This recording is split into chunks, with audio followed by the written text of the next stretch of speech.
Hello po, magandang umaga po sa inyong lahat mga kaibigan. Nandito ako ngayon sa Tagaytay. Yan. So may binebentang property po rito. Meron pong townhouse. Yan, tas meron din po na single detached. Ayan po. So maganda to guys kasi malapit po ito sa East West Road. Yan, pag diniretso nyo po yan, papunta po yan ng East West Road. Tapos ito naman po sa kabila, pag diniretso nyo po yan, papunta po yan ng Olivares, Tagaytay. Yan. So may binibenta rito na property. Maganda po, single detached. Along the road po siya, no? Along the road. Yan. Tapos binibenta po yan ito. Yan, bahay na pong yan.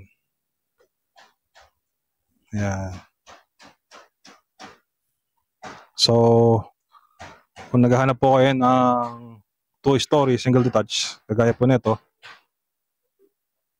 ipa-flash ko yung aking number, tawagan nyo ako guys para ma-tour po kayo. Kasi ito kompleto na guys, lilipatan na lang. Including na yung mga gamit. Ayan. Ito, ang maganda kasi malaki yung carport guys. Oh.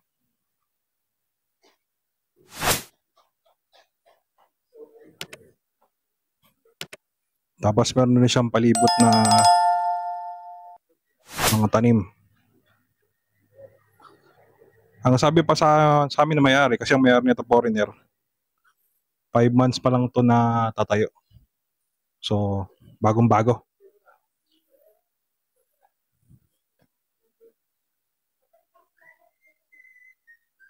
Meron na CCTV oh.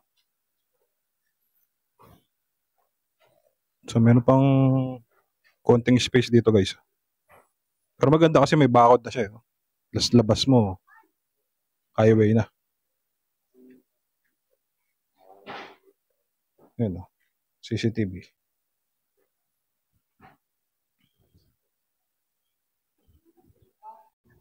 So, ayan guys, nandito na tayo ngayon sa mismong loob, sa ground floor na property na binibenta. Naka-drop ceiling, ganda sa pinaka-ceiling, no? So, dito, kasama na yung mga gamit, lahat na nakikita nyo. Yan, sofa, TV, yan, everything kasama na yan sa bentahan. So, ipa-flash ko sa screen, guys, kung magkano to binibenta. Yan. So, talagang lilipatan nyo na lang at hindi na kayo bibili ng mga kasangkapan pa. So, nandito tayo ngayon sa mismong kitchen, no? Dining and kitchen area. Yan. Yun. Kasama na siya, no? Rep. Yan. May oven pa nga eh. Tapos sa taas, kung mapapansin nyo, meron siyang built-in cabinet. Yan. Hindi na kayo magpapagawa. So, lahat ng nakikita nyo mga kasangkapan, including na yan sa bentahan, talagang lilipatan nyo na lang. At saka ang kagandahan dito guys is 5 months old to, no? So, brand new pa talaga siya. Yan. So, kung naghahanap kayo ng property na talagang Tagaytay area, ito maganda to guys kasi malapit to sa Tagaytay Olivares. Yan. Mapapansin nyo yung flooring, naka-tiles na rin no? Sa ground floor. Ang ganda, no? Pulidong-pulido ang pagkakagawa ng bahay na to. Tapos dito, sa mismong right side, meron siyang powder room. Yan. Ito yung pinaka-powder room. Naka-full tiles na yung powder room. No? Yan. Tapos dito yung pinaka-living area, no? Actually, yung sa price niya, no? Mura na to eh. Including sa mismong location, sa mismong pagkakagawa ng bahay. Yan, talagang all in na. So dito tayo ngayon sa first bedroom sa ground floor. Yan. So, as you can see guys, meron na rin siyang aircon. Yan. Tapos, meron na rin siyang built-in cabinet. Yan. Tapos, naka-tiles na rin ng flooring. Tapos, meron din siyang bed, no? Queen size bed. Tapos, dito sa bedroom na to, meron din siyang sariling toilet and bath. Yan. Okay, no? Naka-fiberglass pa yung toilet and bath. Yan, meron siyang shower na kasama.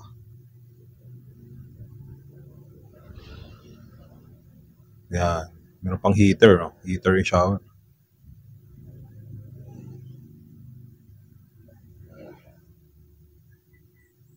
So kung interested kayo guys, no, ipa-flash ko ulit yung aking number. Tawagan nyo ako para po sa tour. Makausap nyo yung owner na foreigner. Kung meron kayong special offer or tatawaran. So, kayo na lang po ang bahalang makipag-negotiate. Papakausap po namin siya sa inyo. So dito no, sa bahay na to guys, meron siyang underground. Yan. So, sa underground, meron siyang sariling swimming pool. Yung nakagandahan dito sa bahay na to. Sabi nga ng foreigner, gawang American style na bahay. May swimming pool sa underground. Ayan, no? Ang ganda ng swimming pool.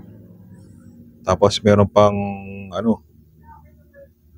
sariling jacuzzi. Ang ganda. Ito yung mga equipment sa swimming pool. Yan.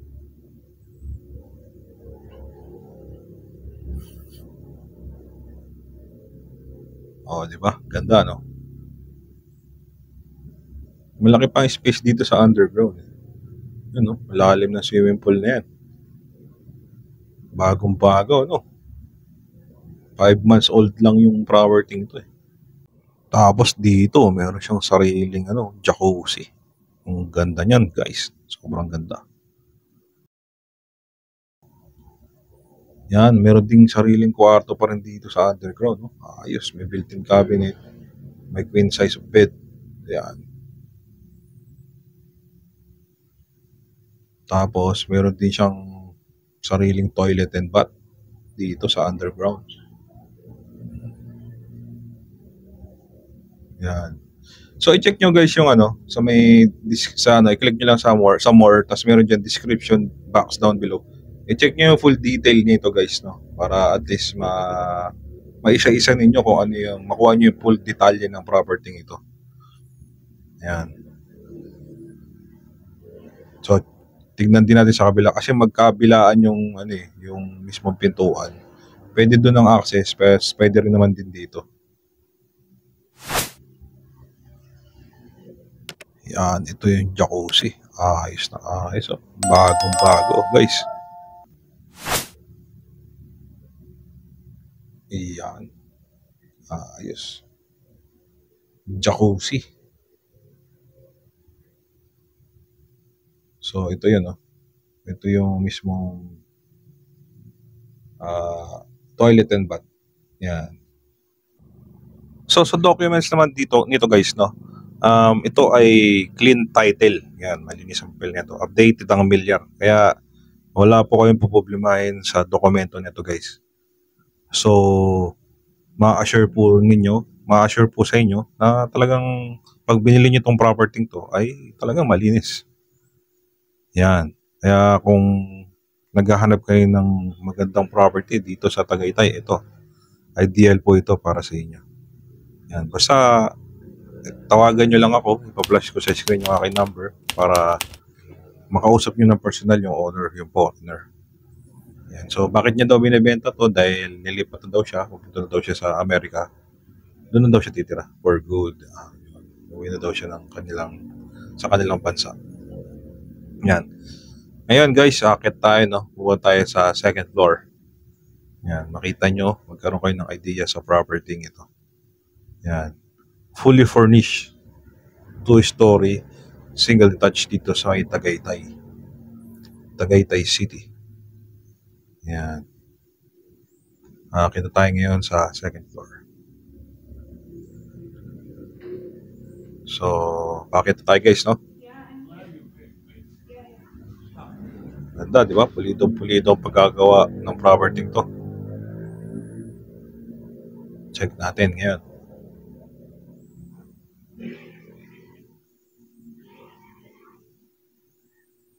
So, dito sa second floor, meron siyang 3 bedroom. So, check muna natin yung pinaka balcony. Balcony. Kasi malaki. Yan. Tanaw mo yung ano mga kapitbahay. Yan. Malalanghap mo yung mga magandang simoy ng hangin dito sa Tagaytay. Sobrang laki ng balcony. Oh, ganda oh. Ganda ng bahay. Pulidong-pulido. Ayos.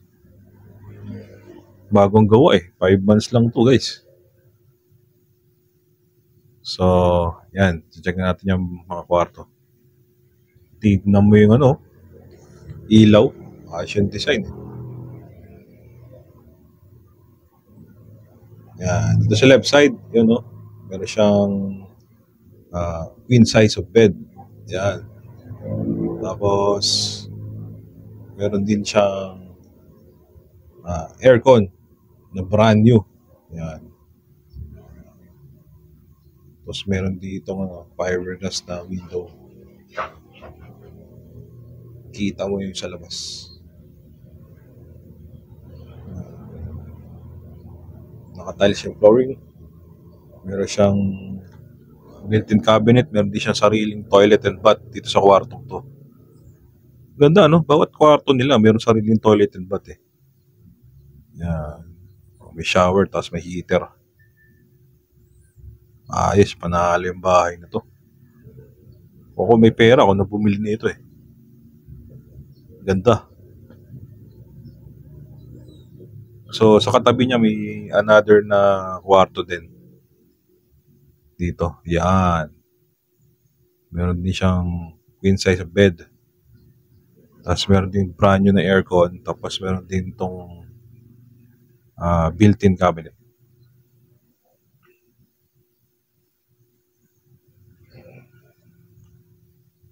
Ayos. Kita mo yung labas Pero pwede mo lagyan ng ng curtain. Pag gusto mo na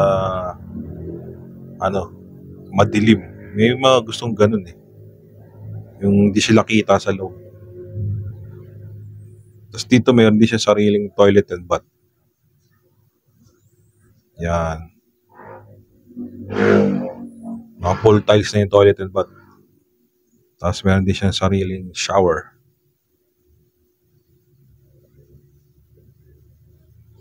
Yan. Tsaka heater. So, pangalawang kwarto na nakikita natin guys dito sa second floor. So, yung last check natin. So, muli guys, kung gusto nyo makita yung full details nito, click nyo lang yung more sa may description box down below. Yan, makikita nyo yung full detalye nito guys. Para mahimay-himay ninyo kung ano talaga yung features nito. Yan, so ito na yung pinaka-last na kwarto na check natin. Actually, ito yung pinaka-master's bedroom. Medyo may kalakihan to So, meron siyang queen size of bed.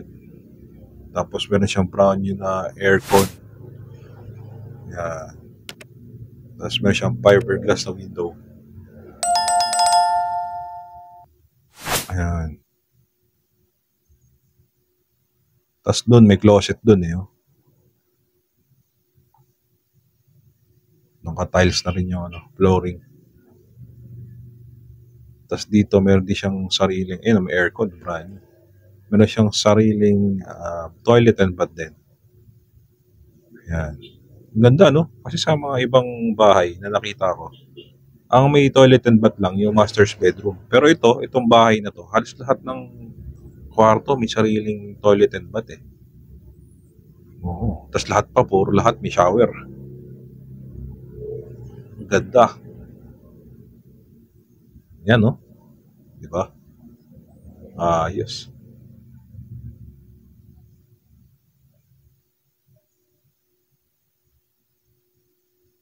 Yan. Tapos dito sa left side, yan yung pinaka-closet niya. Mayroong cabinet. Yan. Mas malaki yung cabinet nito. Yan. So, dito tayo sa second floor. Ngayon, naakyat ulit tayo. Pupunta tayo sa third floor. Yan. So, meron third floor to. Pinaka-attic niya. Naka-tiles na rin eh. So, malaki pang space dito eh. Actually, pwedeng gawing seminar room to eh. Kasi sobrang laki. Yan. Seminar room, prayer room. Yan, mag-gathered lahat dito, magpupulong. Ang laki ng space dito eh. Nakita ko to. Sobrang laki pa ng space. Yan, ang laki oh. Di ba? Pwede nga mag-zumba dito eh. Zumba sa taas. Sobrang laki. Yan dito, meron ding yung kabilang window. Yan. So yun muli, maraming salamat po guys sa mga tumatangkilik ng aking YouTube channel. So pasensya na kayo kung medyo na-late lang ako sa pag-upload. At ito, may bagong upload ngayon. So kung interested kayo rito guys, ipa-flash ko yung aking number, tawagan niyo ako. Para makita niyo na personal, mag-schedule tayo kung kailan kayo available. So yun po, dun sa mga kababayan natin nasa abroad, aking pong dalangin ang patnubay ng ating Panginoon. Kumanal na Espiritu sa inyo na kayo ingatan sa inyong pamumuhay dyan at gabayan at laging ituro sa inyo ng ating Panginoon Diyos ang right path of righteousness upang lagi kayong akayin sa tamang landas ng buhay. So yun guys, kung hindi pa kayo bilong, don't forget lang po to like and subscribe my YouTube channel para ma-update po kayo sa mga upcoming ko pang videos. So yun po, maraming salamat po. Take care always guys. And God bless to everyone. See you again po sa aking pong next vlog. Bye-bye po. So ito, pinapakita ko lang po sa inyo yung pinakaharap harap ng property. Yan. Ito yan o. Meron na rin siyang sariling paniman dito sa harapan. Yan.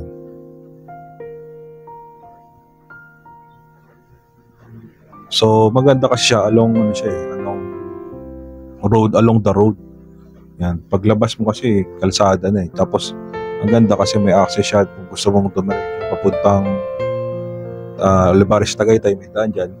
Kung gusto niyo yung dumiretso din papunta sa may dito, may daan kasi rito ng pa East-West Road. Yan. Maganda kasi marami siyang access point.